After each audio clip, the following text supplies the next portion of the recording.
Well, it looks like the hot summer of protecting your copyright IP isn't over, and actually now it's moving on to World of Warcraft from EverQuest. Following the lawsuit from EverQuest developer Daybreak against the Hero's Journey Emulator server, we now have perhaps the biggest lawsuit so far coming from Blizzard, as they have now filed a lawsuit against the extremely popular rogue WoW server, Turtle WoW. Turtle WoW has kind of been an enigma to me. I've never actually played it, though I admit I've been tempted to, but I know about it primarily from two sources. Tons and tons and tons of comments from people on my YouTube videos telling me to go and play it and try it and review it. I think it's only secondary to the Outland server for being like, hey, go try this thing. And I guess perhaps kind of in connection here, the hero's journey. But the other part is wild to me. And it's one that I have not seen any other thing do. I've seen paid advertisements to go play Turtle WoW. Quick correction here, the ads that I have seen for WoW private servers have been for one called Project Ascension, not for Turtle WoW as far as I know, but same kind of concept here. They've just shown up randomly on my Google feed because I have it set to video games and knows I like WoW, and basically is how I get all of my news. But I've seen these paid advertisements to go play an emulator server for World of Warcraft. That's bold, to put it mildly. And as recently as 6 days ago, the r/TurtleWoW subreddit posted a screenshot of over 13,000 players on a single server. So you can see why this brought the attention of Blizzard devs. Now, when we had the legal complaint for the Hero's Journey and EverQuest, a lot of stuff was shrouded, a lot of stuff was redacted, and it wasn't super blunt until more recently. This one comes out swinging. It says, quote, "The defendants in the action have built an entire business on large-scale, egregious, and ongoing infringement of Blizzard's intellectual property." That's how the complaint opens. Through Turtle WoW, defendants have found a lucrative way to exploit and profit from the popularity of the WoW game experience. And then they go on to talk about how they've allegedly escalated to cannibalize WoW. For Turtle WoW's part, they seem to be taking the fight to Blizzard in this way, kind of like THJ is with EverQuest. They're ready to continue and keep the servers going, but this is all a delicate legal situation, and I want to kind of step my way out of that delicate legal situation and instead talk about my personal feelings on emulators and kind of talk a little bit about why someone like Raph Koster, who created Ultima Online and Star Wars Galaxies, has my ear and is kind of really driving home my thoughts on a lot of the emulator stuff. In general, there are some extremely popular emulator servers, and I've always kind of been wary of the ones that exist concurrently with the actual game. While the argument often comes in that they are kind of doing what the devs wouldn't do, they're providing this game service that people want. Well, those emulator servers, they wouldn't really exist without the game itself. They are building on top of the game that already existed, as well as the notoriety of the game that already existed. But I also understand that many of these servers exist in a space similar to fan fiction. And as someone who writes my own books and is a fan of fan fiction, I can kind of understand, I can kind of get it. The idea of making something so beloved that people will make fan fiction of it is kind of amazing. It's one of the things that you kind of strive for. You kind of strive for creating that kind of positive impact on people, that they enjoy it and love it and feel that closely connected to it, that they resonate with it and make something from it. Creativity spawning more creativity is a great thing and spreading more joy. But it's also one of those things where I'm like, okay, but the original game is still going. So it's one of those things where I kind of find like, I lean toward the creators of the game. Like I would, in this instance, I would lean towards the creator of EverQuest. I would lean towards the creators of World of Warcraft, because those games are ongoing and actively being developed. They are putting work into those games like daily, basically. And so that's where I kind of lean that way. But at the same time, I kind of often find myself going into these circular arguments where I find myself on one side and then the next side. I don't know if you feel similar to me with that. Like it's not as clear cut for me in this instance, where I'm not certain which side I fall on, and each day it may be different. But there's one instance where it's unequivocal, where I unequivocally always will side with the emulator. And that's when they kind of break the promise of keeping a game online and keeping a living and breathing world going when the game shuts down.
That to me is a place where the MMO genre in general has been failing its players since its inception. There are hundreds, if not thousands, of players who would never have gotten to experience Star Wars Galaxies or Warhammer Online if it were not for these emulator servers. Other games like Vanguard, Saga of Heroes, and EQOA are also both offline with emulators in the works, but part of the difficulty is the shambles the original teams left those games in.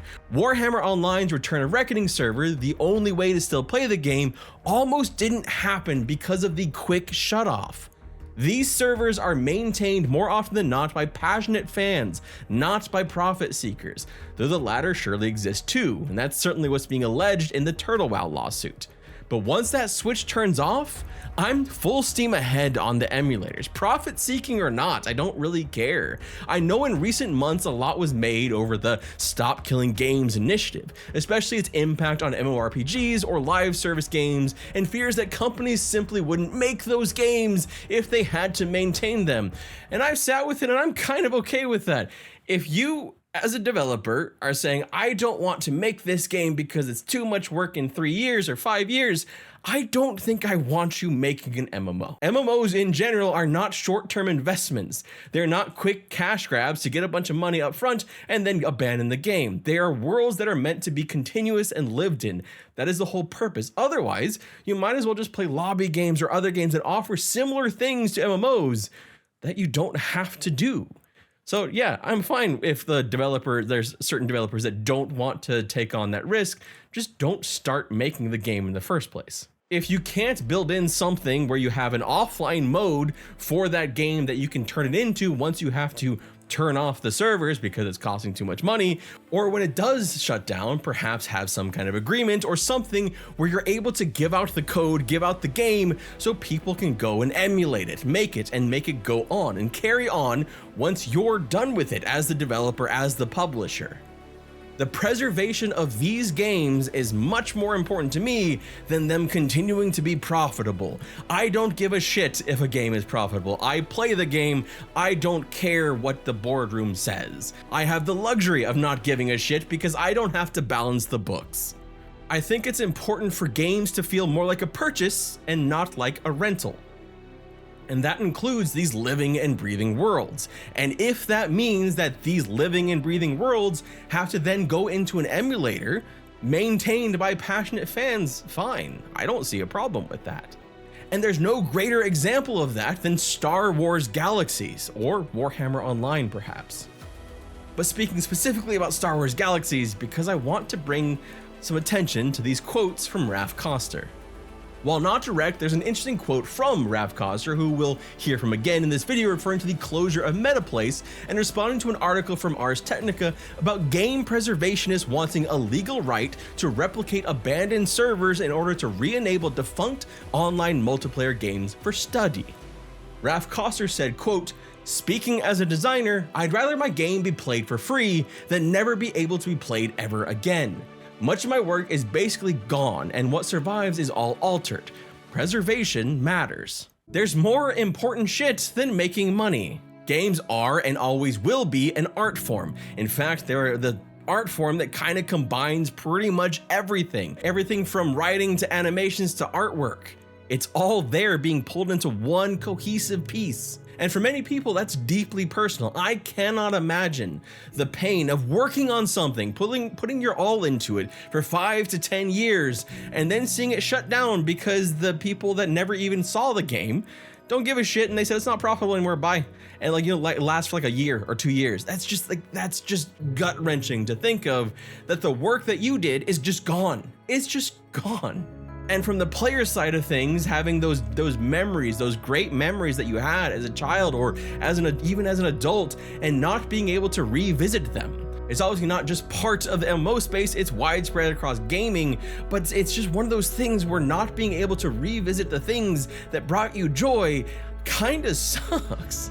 With seemingly everything rushing to make your purchases temporary, from video games to movies to music, as they all shift to digital and to subscription services, emulators serve as a form of preservation that the original creators may at times be unwilling to engage with. Though some creators at least see that preservation side of it, which is why I want to leave you with this clip from GDC where Raph Koster was talking about a post-mortem about Star Wars Galaxies and its untimely end.